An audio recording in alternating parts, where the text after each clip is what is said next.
बिस्मिल्लाहिर्रहमानिर्रहीम। अस्सलाम वालेकुम। कैसे हैं आप सब। आज मैं लेकर आई हूँ आप लोगों के लिए आलू की पीली अखनी की रेसिपी या तहरी की रेसिपी। दोनों एक ही बात है, जो भी चाहें कह लें, क्योंकि मेमन इसे अखनी कॉल करते हैं और उर्दू स्पीकिंग इसे तहरी कॉल करते हैं। ठीक है, तो बहुत ही मज़े की और फटाफट से बनने वाली है रेसिपी। तो चैनल पर नए हैं तो चैनल को सब्सक्राइब ज़रूर कीजिएगा और वीडियो अच्छी लगे तो लाइक और कमेंट ज़रूर कीजिएगा। तो चलिए चलते हैं रेसिपी की तरफ। तो इसके लिए सबसे पहले मैं डाल रही हूँ एक पतीले में 1 कप जितना तेल। ठीक है, और इसमें डालूँगी तकरीबन 2 से 3 हरी मिर्चें काट कर, 1 चम्मच ज़ीरा, सही है, और एक बड़ा साइज़ का प्याज जो है कट करके रख लिया है वो डाल रही हूँ। सही है, अब हम इन तमाम चीज़ों को सौटे करेंगे। मेक श्योर कीजिएगा ब्राउन नहीं करना। ठीक है, ब्राउन प्याज इसमें नहीं डालेंगे हम। इसका मसाला जो है हमने थोड़ा ज़्यादा बनाना है। अगर ब्राउन प्याज कर लेंगे तो मसाले में चिकनाहट या मसाला नहीं बन पाएगा, तो अखनी का मज़ा नहीं आएगा। ठीक है, तो इसको जस्ट हमने गलाना है प्याज को और पिंक करना है। ठीक है, इसके बाद हम शामिल करेंगे अब इसमें टमाटर। ठीक है, तो टमाटर लिया है तकरीबन मैंने एक बड़े साइज़ का। ठीक है, बड़े बड़े देखें इस तरीके से कतलों की सूरत में काट कर मैंने डाल दिया है। सही है।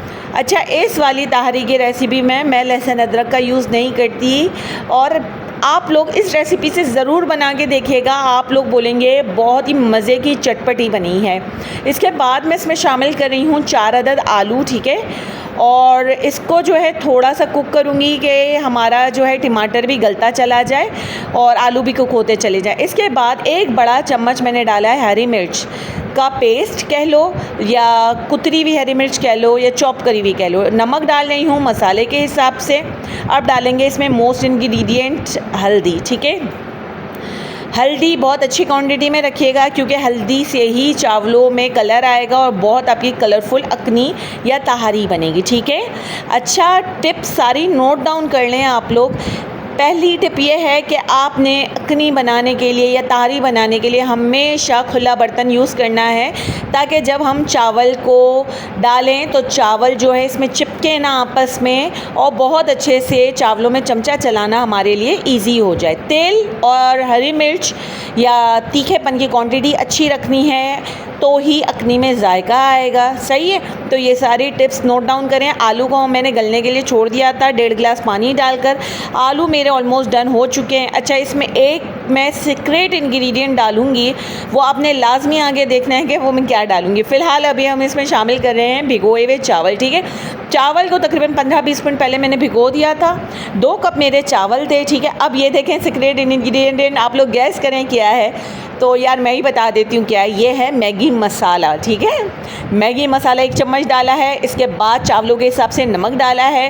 पहले जो नमक डाला था वो डाला था मसाले के हिसाब से, अब डाला है चावलों के हिसाब से। सही है, तो इस बात का खास ध्यान रखिएगा। चावलों में बार बार चमचा नहीं चलाना, जस्ट हल्का सा मैंने मिक्स किया है। ठीक है, अगर इस स्टेज पे चावलों में बार बार चमचा चलाएंगे ना तो चावल टूट जाएंगे। ठीक है, तो सारी टिप्स याद रखें। अब नमक इसमें थोड़ा सा कम था क्योंकि पानी को टेस्ट करके चेक कर लिया है मैंने, तो नमक कम लग रहा था, तो नमक हम इसमें शामिल कर देते हैं। ठीक है, और अभी जो है इसको इतना पकाना है कि इसका ऑलमोस्ट पानी खुश्क हो जाए। ठीक है, जब इसका पानी खुश्क हो जाएगा तो बस इसको हल्का सा चमचा घुमाया और अब इसको ढक्कन ढक देते हैं और अब इसको 15 मिनट ढक्कन ढक के भूल जाना है आपने। ठीक है, अब ये अपनी ही भाप में चावल गल चुके हैं, बिल्कुल खिले खिले चावल बनके तैयार हैं। इसको डिश आउट कर देते हैं। तो इसको मैंने प्लेट में सर्विंग कर दिया है और अब हम इसको गार्निश कर लेते हैं थोड़ा सा जो है ब्राउन प्याज से। यार ब्राउन प्याज जो है ना, यकीन माने तहरी में बहुत मज़े की लगती है, क्रिस्पी क्रिस्पी क्रंची क्रंची। चाहें तो इसको हरे धनिए से भी गार्निश करें और मैं टेस्ट करके आप लोगों को बता देती हूँ कि ये कैसी बनी है। तो यार ये बहुत ही मज़े की तीखी तीखी बनी थी और बहुत ही सुपर डिलीशियस इसका टेस्ट था। तो रेसिपी कैसी लगी ज़रूर बताइएगा और चैनल पर अगर नए हैं तो चैनल को सब्सक्राइब करके जाइएगा। तो वीडियो को करते हैं इख्तिताम। तो मुझे दीजिए इजाज़त। अल्लाह हाफ़िज़, फ़ी अमान अल्लाह।